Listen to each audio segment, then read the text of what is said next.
സൗകര്യ വികസന മേഖലയിൽ വളരെ റെവല്യൂഷണറി ആയിട്ടുള്ള വിപ്ലവകരമായിട്ടുള്ള മാറ്റം ഉണ്ടായിട്ടുണ്ട്. ഇപ്പോ ഒരു 9 വർഷം മുമ്പ് നമുക്ക് ചിന്തിക്കാൻ കഴിയുമായിരുന്നു ഒരു ജില്ലാ ആശുപത്രിയിൽ ഒരു കാത്ത് ലാബ് ഉണ്ടാവുക. നമുക്കൊരു നെഞ്ചുവേദന ഉണ്ടായാൽ അത് നമ്മുടെ ഒരു ജില്ലാ ആശുപത്രിയിൽ പോയി ഒരു ഡോക്ടറെ കാണാൻ, ഒരു കാർഡിയോളജിസ്റ്റിനെ കാണാൻ കഴിയുക, അവിടെ ഒരു ആൻജിയോപ്ലാസ്റ്റി ചെയ്യാൻ കഴിയുക, അത് 9 വർഷം മുമ്പ് സ്വപ്നത്തിൽ പോലും ചിന്തിക്കാൻ കഴിയുമായിരുന്നില്ല. കേരളത്തിൽ ഇടതുപക്ഷ ജനാധിപത്യ മുന്നണി സർക്കാർ ചുമതല ഏറ്റെടുത്ത് 9 വർഷം പൂർത്തിയാകുമ്പോൾ നമ്മുടെ ജില്ലാ ആശുപത്രികളിൽ ഇനി വയനാടും കാസർഗോഡും ഉൾപ്പെടെ എൻഡോസൾഫാൻ ദുരിതബാധിതരായിട്ടുള്ള സഹോദരങ്ങൾ താമസിക്കുന്ന കാസർഗോഡ് ഉൾപ്പെടെ വയനാട് ഒരു ശക്തമായ മഴ പെയ്താൽ നമുക്ക് ഒറ്റപ്പെടുന്ന വയനാട് പോലുള്ള ഒരു സ്ഥലത്ത് നമുക്ക് കാത്ത് ലാബ് സാധ്യമായിട്ടുണ്ട്. പ്രൈമറി ആൻജിയോപ്ലാസ്റ്റി ഉൾപ്പെടെ സാധ്യമായി. ഇപ്പോൾ ലക്ഷക്കണക്കിന് രൂപ 40-45 ലക്ഷം രൂപയാണ് കരൾ മാറ്റിവെക്കൽ ശസ്ത്രക്രിയയ്ക്ക് സ്വകാര്യ മേഖലയിലാകുന്നത്.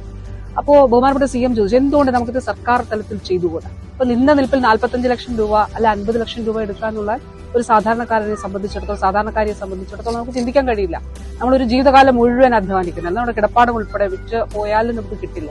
അവിടെയാണ് സർക്കാർ മെഡിക്കൽ കോളേജിൽ 2022 നമ്മൾ കരൾ മാറ്റിവെക്കൽ ശസ്ത്രക്രിയ ആദ്യമായിട്ട് ആരംഭിച്ചത്. കോട്ടയം മെഡിക്കൽ കോളേജിൽ സൗജന്യമായി, തിരുവനന്തപുരം മെഡിക്കൽ കോളേജിൽ ഇപ്പോൾ നടക്കുന്നു.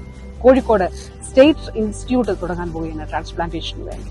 അങ്ങനെ ഒട്ടേറെ പ്രവർത്തനങ്ങൾ. നമ്മുടെ തൊട്ടടുത്തുള്ള ആരോഗ്യ കേന്ദ്രം കുടുംബാരോഗ്യ കേന്ദ്രമായി. എന്താണ് അതിന്റെ അർത്ഥം? കുടുംബങ്ങളുടെ ആരോഗ്യ കേന്ദ്രം എന്നുള്ളതാണ്. നമുക്ക് ഏതെങ്കിലും തരത്തിലുള്ള പരിശോധന നടത്തണമെങ്കിൽ നമ്മുടെ ആരോഗ്യ കേന്ദ്രത്തിൽ പോയാൽ മതിയാകും. അതുപോലെ 10,000 കോടി രൂപയുടെ വികസന പ്രവർത്തനമാണ് കിഫ്ബിയിലൂടെ ആരോഗ്യ മേഖലയിൽ മാത്രം നടപ്പിലാക്കിയത്. ഇപ്പൊ തൊട്ടടുത്ത് ഈ 9ാം വാർഷികത്തിൽ 100 ദിന പരിപാടിയിൽ കേരളത്തിൽ അങ്ങോളം ഇങ്ങോളമുള്ള ഒട്ടേറെ ആശുപത്രി, പാറശാല മുതൽ അങ്ങ് ചിറ്റൂര് വരെ ഉള്ള വിവിധ നിയോജക മണ്ഡലം, ഫറൂഖുണ്ട്, പാറശാലയുണ്ട്, അതുപോലെ വിവിധ താലൂക്ക് ആശുപത്രികൾ കിഫ്ബിയിലൂടെ 100 കണക്കിന് കോടി രൂപയുടെ കെട്ടിടം പൂർത്തിയായി ഉദ്ഘാടനം ചെയ്യാൻ പോവുകയാണ്. ബഹുമാനപ്പെട്ട CM ആണ് ഉദ്ഘാടനം ചെയ്യുന്നത്.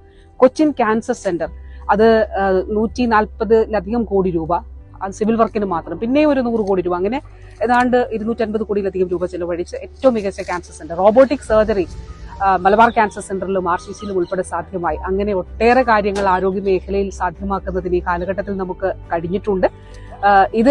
ഇതൊന്നും ഒരു മാധ്യമത്തിലും കാണില്ല കേട്ടോ. ഞാൻ ഈ പറഞ്ഞതൊന്നും. ഇപ്പൊ ചോദിക്കാണ്, കേരളത്തിൽ ഒരു സർക്കാർ മെഡിക്കൽ കോളേജിൽ കരൾ മാറ്റിവെക്കൽ ശസ്ത്രക്രിയ സൗജന്യമായി നടത്തുന്നു എന്ന് എത്ര മാധ്യമങ്ങൾ പറഞ്ഞിട്ടുണ്ട്? മുഖ്യധാര മാധ്യമങ്ങൾ? ഒരു മുഖ്യധാര മാധ്യമവും പറഞ്ഞിട്ടില്ല. അപ്പോ അതുപോലെ കാത്ത് ലാബ്, ഇപ്പോ ഞാൻ ഇന്നലെ കണ്ണൂർ എക്സ്പോയിൽ പങ്കെടുത്ത് പറഞ്ഞൊരു കാര്യമാണ്. അതായത് കണ്ണൂരിൽ നമ്മൾ 2024 ഏപ്രിൽ മുതൽ ഇതുവരെയുള്ള കണക്കെടുത്താൽ 643 ഏപ്രിൽ മുതലാണ് നമ്മൾ പ്രവർത്തനം ആരംഭിച്ചത്. 2024 നമ്മൾ നോക്കിയാൽ 643 ഇന്റർവെൻഷൻസ് നടന്നിട്ടുണ്ട്. പ്രൈമറി ആൻജിയോപ്ലാസ്റ്റി ഉൾപ്പെടെയുള്ളവ സർക്കാർ ആശുപത്രിയിൽ സൗജന്യമായി, അല്ലെങ്കിൽ ഏറ്റവും മിതമായ നിരക്കിൽ. ഒരു പ്രധാനപ്പെട്ട കാര്യം കൂടിയുണ്ട്, എല്ലാ കാര്യങ്ങളും പറയാൻ സമയമില്ല. അതായത് രാജ്യത്ത് ഏറ്റവും കൂടുതൽ സൗജന്യ ചികിത്സ നൽകുന്ന സംസ്ഥാനം കേരളമാണ്. 1,600 കോടി രൂപയാണ്.